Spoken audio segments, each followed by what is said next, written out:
Now, if you remember her from this show, my most popular video, it got like 5 million, over 5 million views, was when she went on and slandered Tulsi Gabbard because Tulsi Gabbard was telling the truth about the Syrian war.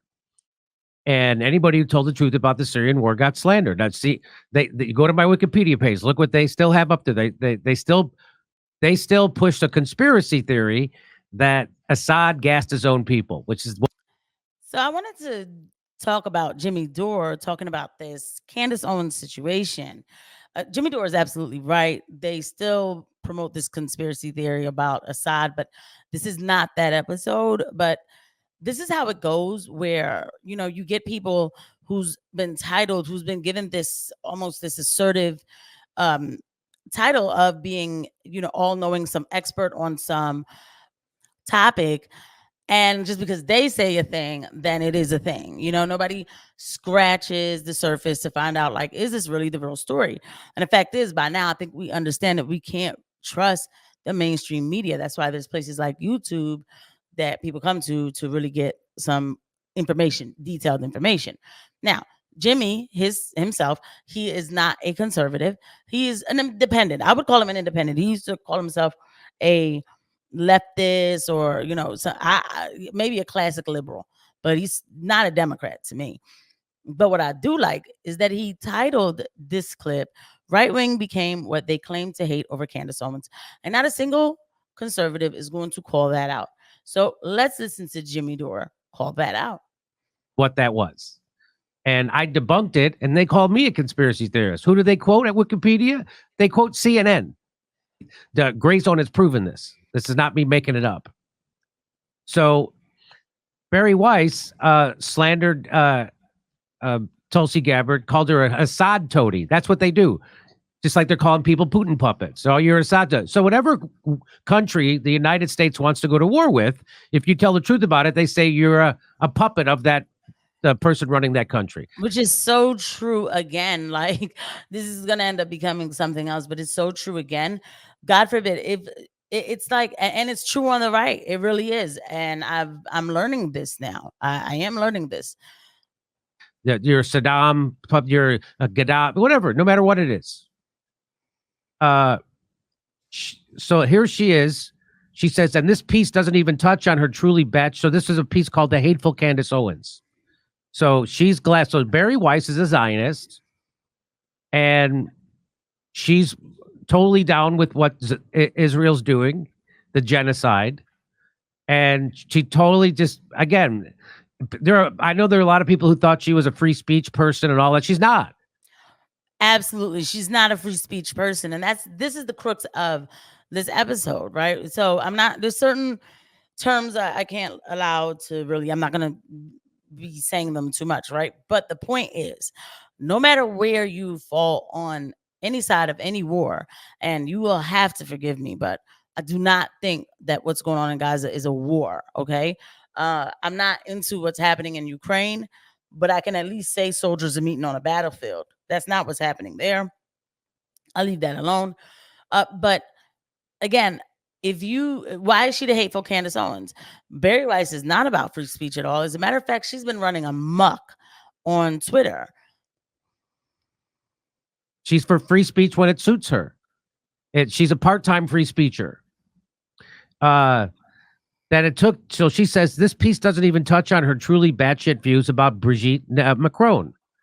That it took the Daily Wire this long to sever ties with Candace Owens is alarming. But why did it have to? Why is it about that it took them this long to sever ties with Candace Owens? Because nothing was any different until after October 7th.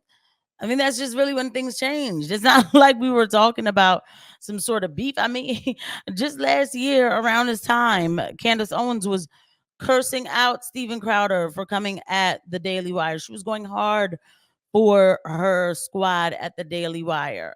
So why all of a sudden now it took them so long to get rid of her? So, first of all, Candace Owens' claims about Brigitte Macron was based on a 3-year in-depth investigation by a team of French journalists. However crazy it is, she didn't come up with it out of thin air. So if anybody doesn't know, Brigitte Macron is, and I don't want to even get into the full details, but Brigitte Macron is with the president's wife or something, the first lady of France. And there's speculations about, the biological assignment of this person. We'll put it that way. Let us move on a little bit because I definitely don't want to stay stuck on that. Because it is apparently a big deal that she talked about it, but there was an investigation about this. A girl, a student, and a male, 40-year-old male. Just flip that.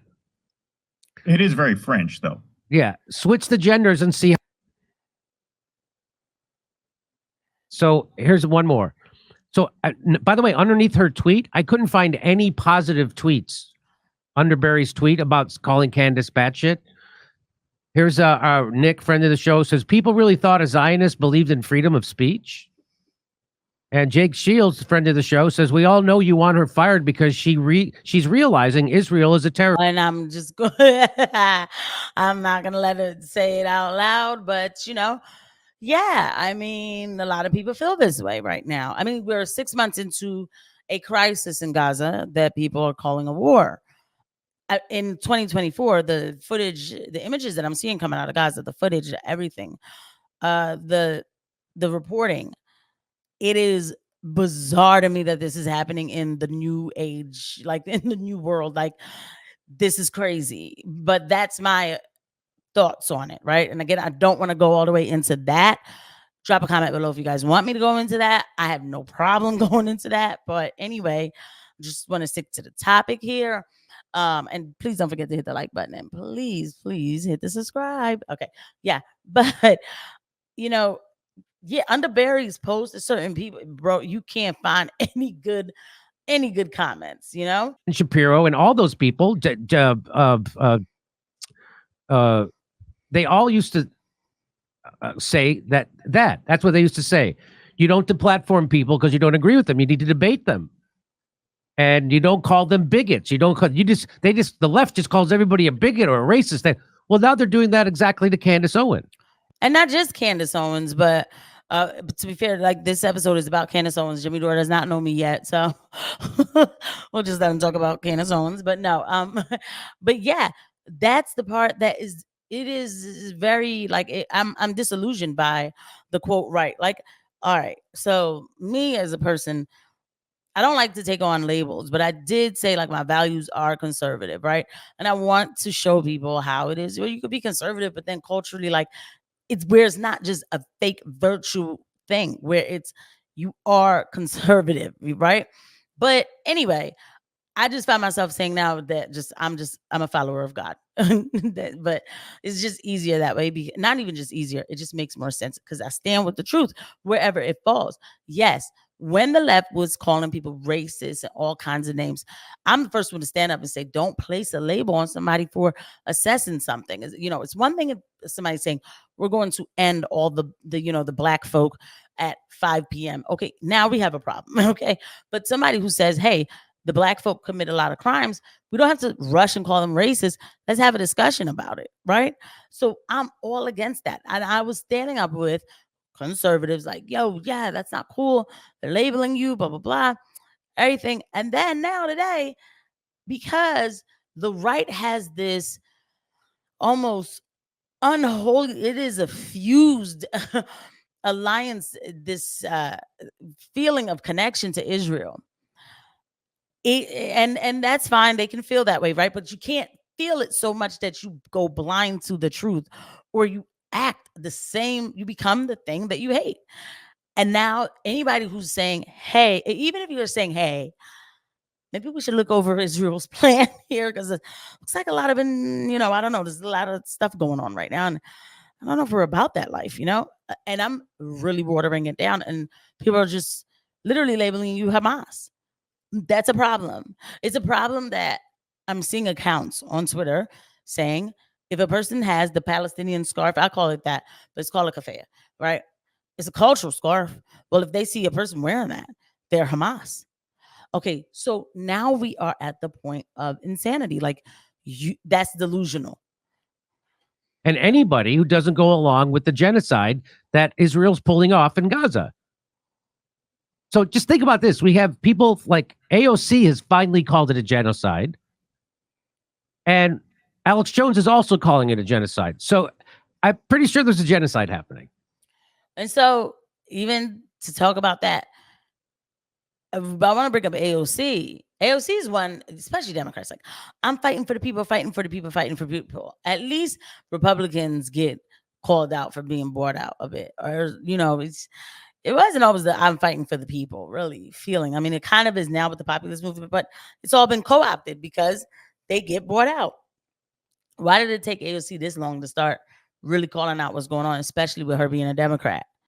I once had a conversation with Dave Rubin about that when they were doing one of their mowing the lawns, as Israel calls it, and they were bombing schools and UN sanctuaries, and they were trying to beg Israel, don't bomb this. There's children in here, and they did it anyway. And Dave Rubin was for that. And I remember, I go, Dave, you can't really be for that. He goes, well, it's tribal, Jimmy. And of course, I'm going to go along with my tribe. That's a quote from him. Okay, so there we go. So this is what I mean, right? So, it starts off with Jimmy talking about Candace, but it's just we are having a mask off moment. Now, of course, Jimmy had that discussion with Dave Rubin a long time ago, but it's tribal. I'm just going along with my tribe. Wow. Well, I thought we don't do identity politics. I thought we don't do stuff like that on the quote right? Because I sat here and dismantled myself from any kind of tribe, that kind of collective thinking or anything, let me be clear that I'm not mad that I did that. It's a lot more freer that way to just be a servant of, God and just like standing with the truth wherever it lands, but dang, y'all just come out and say it, huh? And that's what it becomes. And so we need to ask ourselves, what's going on in this country on both sides?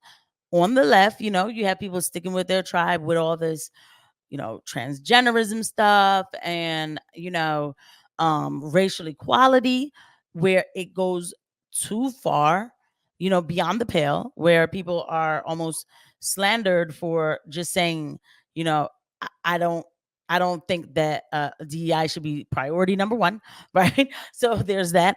But then on the right, it's so tribal where apparently standing with a foreign nation is something you're supposed to do in order to prove that you are a true conservative.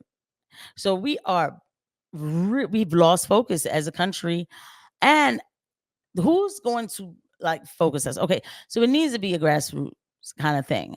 And so that's where your influencers come, right? That is because when I started paying attention to what was going on, I started finding different people to listen to watch.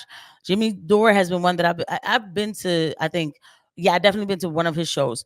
And I've watched him for the longest time, and I can deal with him.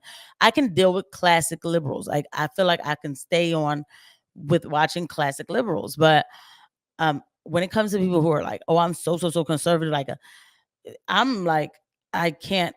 You guys have a terrible foreign policy. You don't know anything that's going on around the world.